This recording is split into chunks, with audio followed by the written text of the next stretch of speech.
ఇప్పుడు మనం వెళ్తున్న చర్చి సముద్రానికి ఆనుకొని అయితే ఉంటుంది. సో 2004 సునామీ వచ్చినప్పుడు ఈ చర్చి వరకు అయితే వాటర్ అయితే వచ్చినాయి. సో ఇది వచ్చేసరికి పెద్ద చర్చికి సో ఎడం పక్క అయితే ఉంటుంది. సో మీరు ఇక్కడ గమనిస్తే ఇక్కడే సైలెంట్ ప్రేయర్ హాలు, అలానే కౌన్సిలింగ్ సెంటర్, ఇంకా పాప విమోచన సెంటర్. అంటే వాళ్ళకి తెలియక పాపం చేస్తే అక్కడ ఉన్న ఫాదర్కి వీళ్ళైతే చేసిన దాని గురించి చెప్తారు. ఆ ప్లేస్ కూడా ఇక్కడ ఉంది. సో చుట్టూ చెట్లతో ఇది చాలా చక్కగా ఉంటుంది.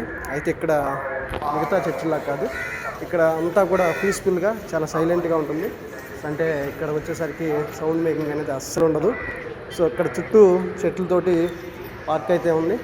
సో ఇది చాలా బాగుంటుంది. మీకు ఇంకా తెలియని విషయం ఏంటంటే ఈ పార్కులో అంతకుముందు ఉన్న పక్షులు, జంతువులు ఇవన్నీ కూడా ప్రజెంట్ అయితే లేవు.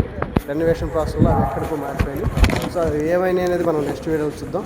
సో మనం ఈ చర్చి కనుక వెళ్తే సో ఇక్కడ సో మంచి అట్మాస్ఫియర్ తోటి పిల్లలు కొంచెంసేపు సరదాగా ఉండడానికి కూడా ఈ పార్క్ అయితే సో మనకి చాలా అయితే బాగుంది.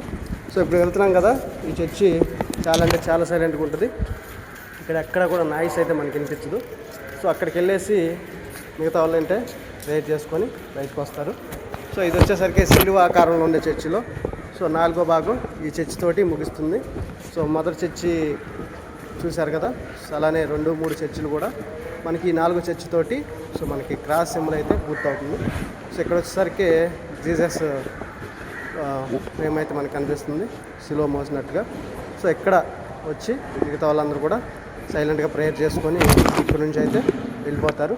సో దీని పక్కనే ఇంకా సైలెంట్ ప్రేయర్ హాల్ కూడా ఉంది. సో అది వచ్చేసరికి డార్క్గా ఉంటుంది. సో అక్కడ ఉన్న సిస్టర్స్ ఇంకా ఫాదర్స్ వాళ్ళు చేసుకోవటానికి సో అదైతే చాలా బాగుంటుంది. మీరు చూస్తున్నారు కదా. సో ఇక్కడ వచ్చేసరికి జీసస్ క్రాస్ మోసిన సింబల్. సో ఈ పక్కనే వచ్చేసరికి సో మనకి పాప సంకీర్తనం వినిపించే స్థలం. అంటే సో ఎవరైతే అదే చెప్పాం కదా ఆల్రెడీ, సో తెలియక ఏదన్నా ఏర్పాటు చేస్తే ఇక్కడ ఫాదర్ ఉంటారు.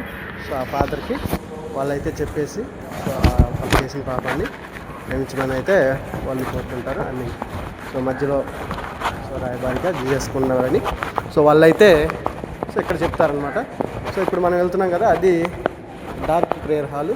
సో చాలా సైలెంట్గా ఉంటుంది, ఇంకా చీకటిగా ఉంటుంది.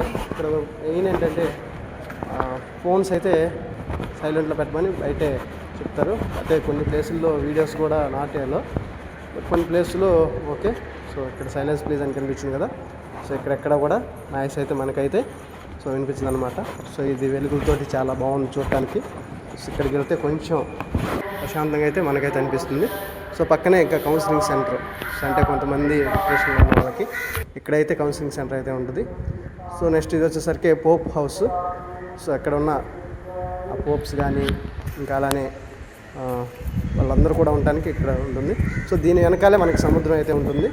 సో ఈ భాగం అనేది దానికి సింబాలిక్గా అప్పుడైతే కట్టారు. సో అంటే సునామీ నుంచి కాపాడినందుకు గుర్తుగా సో ఈ ప్రదేశం వెనక సో కొండ గుర్తు అయితే ఇది కట్టారనమాట. సో ఇది జీజస్ స్టాట్యూ. అలానే జీజస్ అప్పుడు బాప్తిజం తీసుకుంటారు కదా, సో అక్కడ ఆ సీనరీగా ఇక్కడ అయితే వీళ్ళు చూపించారు. సో ఈ కొండ కూడా సో వెనకున్న సముద్రానికి ఆనుకొని ఉంటుంది. సో మీరు ఇప్పుడు చూస్తున్నారు కదా, ఇక్కడ ఒకప్పుడు పార్క్ ఉండేది. సో ఆ పార్క్లో మనకి చాలా కుందేళ్ళు కానీ పావురాళ్ళు ఇక్కడ చాలా జంతువులు అయితే మనకు కనిపించాయి. సో ఇప్పుడు ఒక్కడ కూడా లేదు. సో అవన్నీ ఏమైపోయినాయో మనం నెక్స్ట్ వీడియోలో చూద్దాం. సో వాళ్ళు గడుపుకుంటే అవన్నీ ఒక ప్లేస్కి మార్చారంట. సో ఏమీ కలిసి సురక్షితంగానే ఉంది. ఆ ప్లేస్కి అయితే మనం ఇప్పుడు బయలుదేరాం. సో నెక్స్ట్ వీడియోలో అవి కూడా చూసేద్దాం. సో పదండి.